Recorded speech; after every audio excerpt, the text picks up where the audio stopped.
Hello and welcome to Fast and Factual. I'm Utsaf Parekh and here are the top stories of the day. The United States and the United Kingdom have carried out a new round of strikes against the Yemen-based Houthi group. The US and UK carried out 8 strikes with support from Australia, Bahrain, Canada and the Netherlands. The attack targeted a Houthi underground storage site. Their missile and surveillance capabilities were also destroyed. The US and UK strikes are in retaliation for Houthi activities in the Red Sea. The Iran-backed Houthis have initiated over 30 attacks on international shipping since mid-November.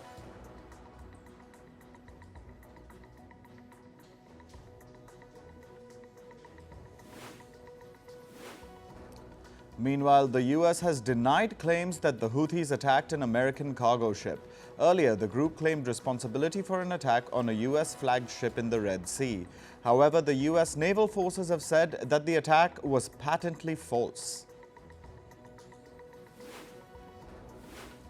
At least 65 Palestinians were killed in southern Gaza's Khan Younis city yesterday. The city experienced the bloodiest fighting of 2024 so far. Israeli forces advanced deep into the region. They stormed one hospital and put another under siege. According to Gaza's health ministry, the Israeli army arrested medical staff after storming the Al-Khair hospital. Meanwhile, staff at the Nasser hospital said they could feel the ground shaking due to Israel's bombardment. Hamas has called for the World Health Organization to declare the Gaza Strip a famine zone. Senior Hamas leader Osama Hamdan said that the Palestinians in the region are suffering from starvation amid food shortages. Hamdan also urged Muslim and Arab nations to put pressure on Israel and the US to allow aid to flow into Gaza. The Israeli army has said that 21 of its soldiers have been killed in the Gaza Strip. They were killed after Hamas fired a rocket-propelled grenade towards a building. This caused the building to collapse while the soldiers were still inside it. Israel's military spokesperson described this as the deadliest attack on its troops since the war began. The Israeli army has released a video purportedly showing attacks on Hamas targets in the Gaza Strip. Aerial footage also shows explosions at what Israel called a military compound used for Hamas operations. The Israeli military also said it targeted and struck Hamas members during the operation. Family members of Israelis held hostage in Gaza stormed a parliamentary committee in Jerusalem yesterday. They called for the Israeli lawmakers to do more to free their loved ones. The families are worried that if the war drags on, their loved ones will be killed. The increasing protests are a sign of dissatisfaction over the government's handling of the Israel-Hamas war. Tech billionaire Elon Musk visited the site of the Auschwitz concentration camp yesterday. He lit a candle in memory of the millions of Jewish people murdered in the Holocaust. Musk went on to declare himself as quote-unquote aspirationally Jewish. His visit comes after Musk recently came under fire for agreeing with an anti-Semitic post on his social media platform X, formerly known as Twitter. The United Kingdom's upper house of parliament has voted to delay the contentious Rwanda bill. This marks a setback to British Prime Minister Rishi Sunak's plan to deport some asylum seekers to the African nation of Rwanda. The British upper chamber does not have the power to block the bill indefinitely. However, it can delay the legislation for up to a year. Poland and Ukraine have pledged to reform their ties. Poland's new Prime Minister Donald Tusk arrived in neighboring Ukraine to meet President Volodymyr Zelensky yesterday. During the visit, the two leaders agreed to boost defense cooperation. This comes after months of political friction between the two countries. In the U.S. city of Chicago, a man suspected of shooting and killing 8 people has shot himself. This was after the police confronted him. Earlier, 8 people were found shot to death inside 2 homes at separate locations in the city.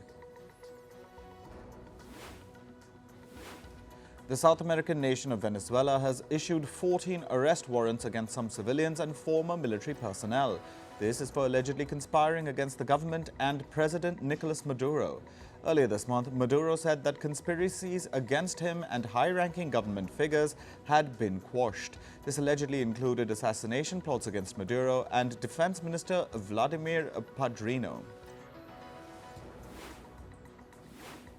Cameroon in Africa has become the first country to begin routinely giving children a new malaria vaccine. The country kicked off the campaign yesterday. Officials describe it as a milestone in the decades-long effort to curb the mosquito-borne disease. Cameroon hopes to vaccinate about 250,000 children this year and next year. As of 2022, Africa accounted for 95% of the world's malaria deaths. A 7.1 magnitude earthquake has jolted the Kyrgyzstan-China border near the Xinjiang region. Strong tremors caused 2 houses to collapse and downed 2 major power lines. The Xinjiang Railway Authority also immediately halted operations. However, trains gradually resumed. Power lines were also eventually restored. Staying with China, rescuers are racing to find dozens of people still trapped after a landslide struck a county in the Yunnan province, killing 11 people. The landslide buried 18 homes and over 200 people were evacuated. 200 rescue workers have been dispatched to the scene, as well as dozens of fire engines and other equipment. Tens of thousands of people across Britain and Ireland were left without power after Storm Isha hit the countries with strong winds and heavy rain. At least 2 people were reported dead. Fierce gusts of wind damaged trees and vehicles in several parts of the British Isles. In Scotland, major roads were shut due to debris and floods. Dozens of flights were also cancelled or delayed. Britain's rail network was also disrupted, with trains from Edinburgh suspended. Australia is bracing for a second cyclone in 2 months. A tropical low in the Coral Sea is likely to develop into a cyclone and hit Australia's northeast this week. The country's Weather Bureau says it could intensify into a Category 3 cyclone, bringing heavy rain and life-threatening flash floods. Last month, Tropical Cyclone Jasper caused widespread damage across the region. Heavy rain has caused severe flooding in California's San Diego. Videos show vehicles being swept away by floodwaters and streams overflowing, causing road closures. Authorities issued flash flood warnings and asked people to stay home. Several schools in San Diego have also been shut as a precautionary measure. Dense fog and low temperatures continue to engulf parts of northern India. The fog over the past few days has caused transport disruption across states, leaving people struggling to cope with the cold weather. Multiple flights were delayed in the capital, New Delhi. India's weather office has forecasted dense fog in the capital over the next few days. Climate researchers have warned that the loss of scientific data from Russia's Arctic monitoring stations following the invasion of Ukraine has worsened information gaps. The researchers say it could have serious implications for tracking and predicting climate change globally. The study, published in Nature Climate Change, also added that the Arctic is warming between 2 to 4 times faster than the rest of the planet. On to business and tech news. India is now the 4th biggest equity market globally. For the first time, India's stock market has overtaken Hong Kong's. As of Monday's close, the combined value of shares listed on Indian exchanges reportedly reached $4.33 trillion, whereas the value of shares on Hong Kong exchanges stand at $4.29 trillion. India's rapid rise has been attributed to global retail investors and large corporate profits. Meanwhile, in the US, the S&P 500 hit a record high close for a second straight session on Monday. Tech stocks added to the index's gains. This comes as investors await upcoming corporate results for clues on this year's profit outlook. On Friday, the S&P 500 confirmed a bull market. It posted a record high close for the first time in 2 years. A bull market occurs when there is a rise of 20% or more in a broad market index after a period of decline. Bernard Arnault, the CEO of fashion house LVMH, is planning to appoint two of his sons to the board of the company. According to a report, Arnault's nomination of his sons Alexander and Frederick could come as early as this week. The nominations would then be subject to a vote at the company's annual general meeting in April. Arnault is the world's third richest person with a fortune of about $161 billion. United Airlines has provided an upbeat profit outlook for the full year.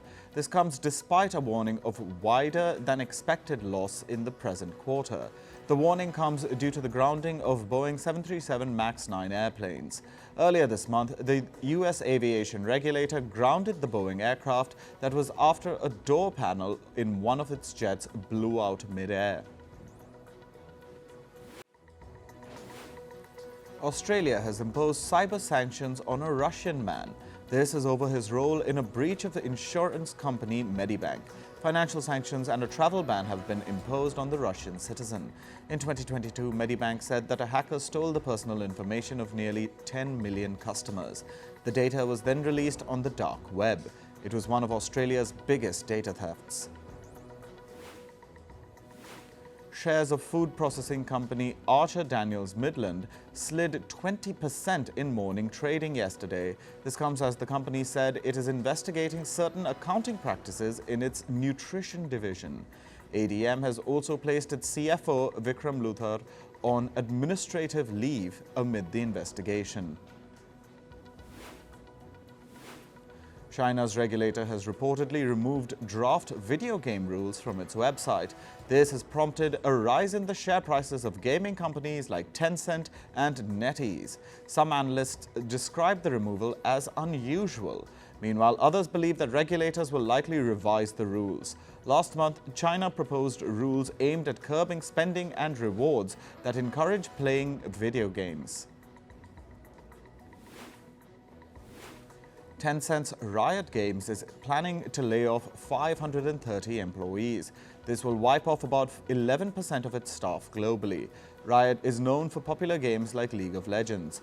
The management said that the job cuts come after the firm more than doubled its headcount over the past years. They added that the video game maker has too many projects and too little focus. Apple has paid a fine of over $13 million to Russia's antitrust agency. The big tech firm was fined for allegedly abusing its dominant market position through in-app payments. Russia has been at loggerheads with foreign technology companies for several years. This is particularly over what Moscow deems unlawful content regarding its actions in Ukraine. Elon Musk says that his social media company X has less anti-Semitic content compared with other applications. Musk has cited audit reports for his assertion. However, he did not say who performed the audit or share any details from the report. His remarks come amid accusations of increasing hate speech and anti-Semitism on the platform X. Moving to sports, let's start with cricket. Indian batter Virat Kohli will skip the first two test matches against England. Kohli has cited personal reasons behind the withdrawal. The Indian team is likely to announce a replacement for Kohli. The first test match between India and England will begin from the 25th of January. Australian all-rounder Glenn Maxwell was hospitalised over the weekend. This was after Maxwell fell down while drinking at a pub in Sydney. The Australian was rushed to the hospital after he became unconscious after the fall. The reason behind Maxwell requiring medical attention is still unknown. In football, let's start with AFCON, or the Africa Cup of Nations. Egypt drew 2-2 with Cape Verde in last night's match. The game was tied 1-1 as the second half began. 3 minutes into the second half, injury time, Abdallah scored for Egypt to give them a 2-1 lead. In the last attempt, Cape Verde equalized on a goal from Silvia Teixeira 9 minutes into injury time. With the draw, both Egypt and Cape Verde have qualified for the final 16. Equatorial Guinea thrashed AFCON hosts Ivory Coast in last night's match. The match went into halftime with Equatorial Guinea leading 1-0. In the second half, they scored 3 more goals as Emilio Nsue scored a double. Equatorial Guinea has advanced to the Africa Cup of Nations knockout stage.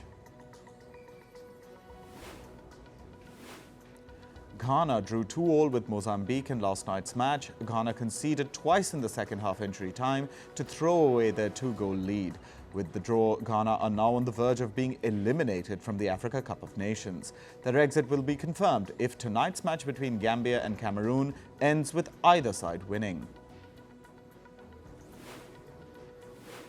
In La Liga, Atletico Madrid beat Granada 1-0 last night. The only goal of the match came on a header from Alvaro Morata in the 54th minute. With the win, Atletico are now ranked 4th in the Spanish league at 41 points. They trail third-placed Barcelona, who have 44 points. In tennis, world number 3 Daniil Medvedev advanced at the Australian Open. Russia's Medvedev beat Portugal's Nuno Borges in a hard-fought game. The Russian won the first 2 sets 6-3, 7-6. Then Borges came back to win the next set 7-5. In the 4th set, Medvedev outclassed his opponent 6-1. The match lasted more than 3 hours. Medvedev will next play world number 9 Hubert Hurkacz of Poland tomorrow. World number 4 Coco Gauff reached the Australian Open semi-final. American Gauff beat Ukrainian Marta Kostyuk 7-6, 6-7, 6-2 at Melbourne. Gauff is now the first women's singles player to reach the tournament's Final Four stage. The men's doubles pair of India's Rohan Bopanna and Australians Matthew Ebden advanced at Melbourne. Bopanna and Ebden beat their third-round opponents 7-6, 7-6 in straight sets. The 43-year-old Indian is now just 1 win away from achieving the world number 1 rank in men's doubles. Meanwhile, his Aussie partner sits 4th in the world rankings. Bopanna and Ebden will next face Argentinian duo Maximo Gonzalez and Andres Molteni tomorrow. The pool of men's hockey in the upcoming Paris Olympics has been announced. Team India have been placed in Pool B alongside defending champions Belgium. World number 5 Australia and Argentina, New Zealand and Ireland are the other 2 teams that are part of Pool B. The hockey matches at the Olympics will begin from the 27th of July. In entertainment news, amid anticipation, the Oscar nominations will be out today, and blockbusters Oppenheimer and Barbie are expected to top the nominations list. The 2 vastly different films have been tied together as Barbenheimer since their release last year. Now the films are set to go head-to-head for some of the biggest prizes at the 96th Academy Awards on March 10th. Killers of the Flower Moon, directed by Martin Scorsese, could also dominate the nominations. Austin Butler and Callum Turner premiered their limited drama series Masters of the Air in London. The series is based on the historical book by Donald L. Miller, which tells the story of a group of real bomber boys in World War II. The series also stars Steven Spielberg's son, Sawyer Spielberg, as well as Jude Law's son, Raph Lud. The series will stream on Apple TV Plus from January 26th. Kim Kardashian is Balenciaga's latest ambassador. The partnership that is raising eyebrows comes after the French fashion house's controversial campaign 2 years ago. In a statement, Kim Kardashian said she's a massive fan of Balenciaga's creative director Demna's modernity, craftsmanship and innovative approach. She also spoke of the luxury brand's impact on some of her most memorable looks. Netflix has announced a global release date for Crossroads, which was Britney Spears' first starring role in a feature film. The film will be released on February 15th, the same day it premiered in the year 2002. The film stars Spears as Lucy and touches upon topics such as teen pregnancy, rape, and childhood abandonment. It's What's Inside, a horror movie that premiered at the 2024 Sundance Film Festival, has been sold to Netflix for $17 million. The film isn't playing in theaters and will land directly on the streaming platform. A release date, however, is yet to be announced. This is the second major sale of the festival, following Jesse Eisenberg's A Real Pain, which was sold to Searchlight Pictures for $10 million. Sony terminated the $10 billion merger of its Indian operations with local rival Zee Entertainment, which would have created a new streaming giant in the country. The joint entity, with a mooted annual revenue of $2 billion, would have competed with Disney, Amazon and Netflix in the Indian markets. But reports say Sony was unhappy with Zee's performance since the merger was agreed to in late 2021. Britain's Queen Camilla carried out royal engagements as King Charles prepared to undergo a medical treatment for an enlarged prostate. 75-year-old King Charles is due to be in the hospital this week and has been forced to postpone a number of planned engagements. The British Queen, meanwhile, visited Swindon to mark the 50th anniversary of the town's domestic abuse support service. Prince Harry has been honoured by the living legends of aviation in Beverly Hills. The UK royal was one of 4 people inducted into the group for their significant contribution to aviation and aerospace. Harry accepted the award from John Travolta. Harry learned to fly during his decade of service with the British Army. He flew helicopters in the US, UK and Australia, as well as in combat missions in Afghanistan. Canadian film director Norman Jewison has died at the age of 97. Jewison has had an array of masterpieces to his name through his career, including the 1966 Cold War satire The Russians Are Coming, the 1967 racial drama In the Heat of the Night, and the 1987 romantic comedy Moonstruck, which went on to become one of Hollywood's most popular romantic comedies. And more details surrounding David Gale's death have emerged. The Beverly Hills 90210 star died at the age of 58 due to complications from a sudden cardiac arrest. The actor was found unresponsive by emergency personnel who performed CPR in an attempt to save Gale. However, the efforts were unsuccessful and the actor was placed on life support for several days before he was pronounced dead on January 16th. That's all for this episode of Fast and Factual. Thank you for watching and stay tuned to First Post.